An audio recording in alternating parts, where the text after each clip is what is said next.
But we'll start tonight with the National Broadband Blue. The controversial multi-billion-dollar infrastructure project was designed to transform the way we connect and communicate.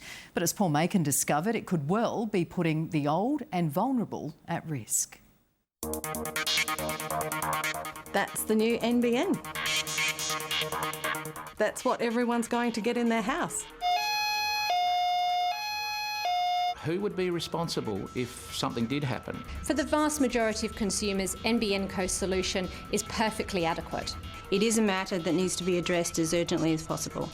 The $40 billion National Broadband Network rollout is supposed to make our life easier. But it seems people haven't been truly informed about the national broadband rollout. I do know, in hindsight, there probably should have been more industry consultation. Because we do have a problem with this new space-age equipment. I believe a lot of people have been caught off guard. For goodness sake, we're talking about people's lives here. Despite a huge budget, a component in the NBN rollout doesn't meet Australian standards in certain threatening situations. That's abysmal. That should never be the case. Medical alarms and security alarms didn't quite get the attention that it should have got first up. We'll come back to that shortly, but here's how we found out about this NBN botch-up. 83-year-old Shirley's house at Willunga, south of Adelaide, was recently one of the lucky ones to be connected to the NBN superhighway. But she hit a speed hump. She rang me, her phone just went dead. For Shirley, who's suffering a serious medical condition, in case of emergency, her Care Alert phone dialer is her lifeline. So she was just left with no communication. To help Shirley and her family out, we called Telstra, who believed it was their problem and rectified it by installing their own gear. And luckily Telstra did fix the problem because Shirley had a fall and is now in hospital, and her son Peter and daughter Annette are speaking on her behalf. We knew that National Broadband was going to be connected to the houses, but I thought it was only for the internet. I didn't realise it was for everyone's telephone line. But this alerted us to another problem. The NBN is a very power-hungry piece of equipment. When you're connected to NBN, it'll only work if they plug into one of your power points. So what happens when the power goes off? Philip Waite from the Personal Response Services Association goes into bat for people like Shirley who rely on phone-based emergency alerts. They suffer from exactly the same problem, that they will stop working during an extended power failure if connected to the NBN. So, with the increasing frequency of blackouts, brownouts and rolling outages, the federal government insisted NBN Co install backup batteries into the system, which they did. Trouble is, if they have the standard NBN battery backup, their medical alarms will stop working after about, 5-6 hours. And it doesn't meet the Australian standard for this task, which calls for 36 hours of backup battery life. They have to provide a larger battery or some means of providing a larger battery for people that need the 36 hours for medical and security alarms. I don't want my mum or any of the other mums out there, or the dads or anybody living alone or working alone, to be in a position where they do not have help. Care Alert's Australian CEO Mike Steele says the NBN have catered well for internet users, although not so well for the sick, old and vulnerable.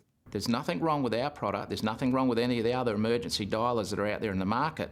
But power could be a problem for NBN users, one the existing analogue system doesn't suffer from. Because there's copper coming to your home, they can power the system from the local telephone exchange where they've got batteries, they've got diesel generators, they've got all sorts of things to keep the phone system working in case there's a power failure. At the moment, there is not enough battery backup. There is not a guarantee that the call will get through if there is a power failure.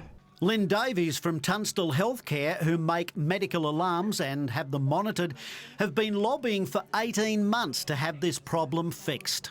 We would like the battery life to be mandatory, and we would like the battery life to be up to 40 hours.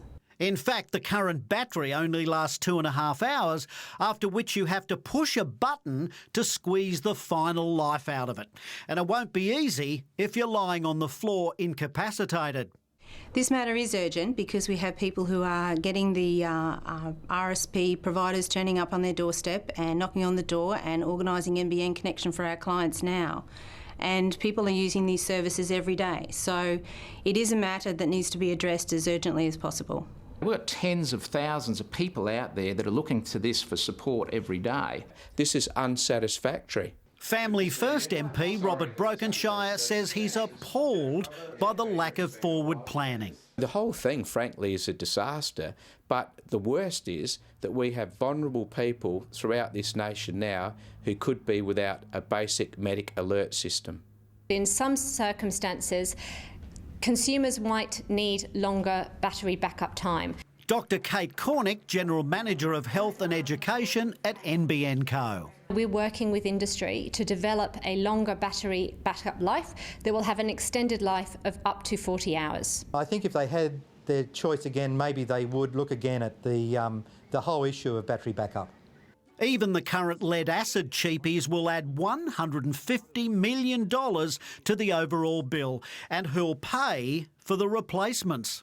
Definitely should not be the consumer has to pay for it.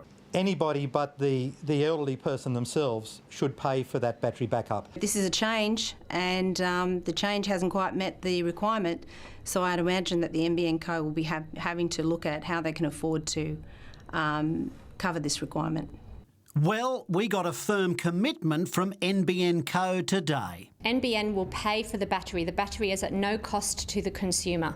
No one should be left without a medic alert system when they're by themselves.